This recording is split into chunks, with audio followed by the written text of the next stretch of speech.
Vamos lá, Jair Bolsonaro e seus aliados ali, todo o entorno, falaram bastante ontem. Hoje eu vou aqui fazer uma escala das declarações para a gente ir comentando aos poucos. Vamos começar então pelas entrevistas de Jair Bolsonaro às televisões, né? Foram 33 minutos para a TV Record ontem e depois 12 minutos para a Rede Globo. Ele voltou a falar que quer governar para todos e não só para aqueles que o elegeram e criticou o jornal Folha de São Paulo. Vera, vamos começar pelas TVs e depois a gente evolui para as demais entrevistas. Pois é, foram duas entrevistas de natureza bastante diferentes, né? Além desse tempo dedicado a cada uma delas, ele falou muito mais longamente, mais detidamente com a Record, recebeu o repórter em sua casa pessoalmente, tratou de temas futuros do governo.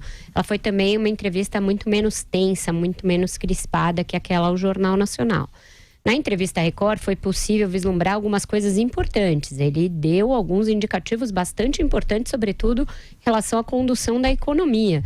Ele disse, finalmente, concordar com a ideia do Paulo Guedes de que seria uma boa começar a votar a reforma da Previdência, votar pelo menos alguns pontos da reforma da Previdência do Michel Temer, que está na Câmara, para adiantar o serviço e depois o governo dele se deteria sobre a mudança de regime do atual regime de repartição para o regime de capitalização. Então isso foi um indicativo importante e contrário ao que dissera um dia antes ou no mesmo dia o Onyx Lorenzoni, futuro ministro da Casa Civil, que aquela reforma do Temer era um remendo, que não servia para nada, etc, etc. Então nisso o Bolsonaro arbitrou a primeira controvérsia da sua equipe em favor do Paulo Guedes, importantíssimo, portanto. Ele disse que vai manter o teto de gastos da União, importantíssimo também. Por quê? Porque vários dos outros candidatos ameaçaram rever essa medida durante a campanha. E acenou também, de novo, com respeito à Constituição, respeito às liberdades, respeito à liberdade de imprensa, respeito à oposição. Disse que a oposição será algo positivo para que ele balize o seu governo, para que tenha ali em mente o que fazer e o que não fazer, para reativar isso. Portanto, foi uma entrevista muito boa esta dada para a TV Record. E aí chegou a entrevista do Jornal Nacional, ele já estava com o senho bastante franzido, bastante contrariado, e apesar da tentativa do Bonner ali de soar parabéns e tal, a coisa já foi desandando desde o início e, a meu ver, desandou de vez com o tom que o Bolsonaro adotou para falar da Folha de São Paulo. E aí não é porque a Folha de São Paulo, a Folha de Carapicuíba, Folha de Itanhaém, não importa. Falar de um veículo de imprensa independente daquela maneira, isso não condiz com o que eu entendo por liberdade de imprensa e respeito à liberdade de imprensa. Não é com ameaças a um veículo ou a um conjunto da imprensa, nem com a ameaça de usar de forma discricionária, arbitrária e política a verba de publicidade de um governo que se demonstra respeito à liberdade de imprensa. Não é dessa maneira. Isso ele diminuiu um pouco o tom em relação à Avenida Paulista, mas reafirmou o que dissera naquele discurso. E isso é grave. Isso é o que fez, no limite, o PT, que pegou o Lula e a Dilma pegaram essa verba, que é a verba da SECOM, e destinaram a seu bel prazer a blogs sujos, a revistas amigas, cortaram de revistas e jornais que os incomodavam. Não é isso que é desejável numa república, numa democracia e na transparência que se espera do poder público. Não é assim que se faz. Esse dinheiro não é do Bolsonaro, não é do Lula e não é da Dilma. É do país, é do contribuinte. Portanto, deve ser aplicado seguindo critérios técnicos de circulação, de audiência, etc. E há meios de se auditar isso. Isso é uma coisa. E a outra enfim, eu acho que acusar os veículos de fake news também tem maneiras de se verificar isso. Tem formas de ir à justiça e pedir reparação quando uma reportagem está errada, quando um veículo não ouve o outro lado, quando ele não dá direito de resposta, etc, etc. Então, eu acho que é preciso que a gente separe as atribuições nas suas casas. O que é atribuição do executivo, o que é atribuição da imprensa e o que é atribuição da justiça. Quem se sente agravado pela imprensa pode ir à justiça perfeitamente. O próprio Bolsonaro está indo à justiça contra o mesmo jornal, contra outros veículos. Isso é democrático igualmente, é da regra do jogo. E aí, Joel, o que você achou ainda das entrevistas à Globo, à Record principalmente? É curioso, né? Porque o Bolsonaro se diz um defensor inabalável do direito de expressão, agora da liberdade de expressão, agora na prática usa, nem está na presidência ainda, mas já usa sua condição de presidente eleito de uma forma enviesada e de uma forma parcial, de uma forma que não cabe a um presidente, que não pega bem para um presidente que diz respeitar aí a liberdade de expressão. Primeiro, na diferença entre as duas entrevistas, a atenção especial que o Bolsonaro tem dado à Record, né? E segundo lugar, especialmente nas falas dele sobre a Folha de São Paulo, ele não foi nem capaz de reproduzir corretamente o que a Folha noticiou a respeito da campanha dele ou dele. Ele disse que a Folha noticiou que ele teria mandado empresários contratarem um serviço de WhatsApp. A Folha jamais disse isso. Ele não foi capaz de reproduzir corretamente aquilo que havia sido noticiado. A Folha noticiara que empresários teriam contratado. Estamos esperando as provas, isso tem que ser investigado e todo o resto. Agora, a Folha jamais disse que isso tinha sido a mando do Bolsonaro. Ou seja, na sua ânsia de presidente eleito, de querer enfrentar um jornal, já começa errando por aí. E segundo, fazendo a mesma prática tão abjeta que a gente cansou de criticar no PT. Como é que as pessoas que ficaram indignadas com o que o PT fazia...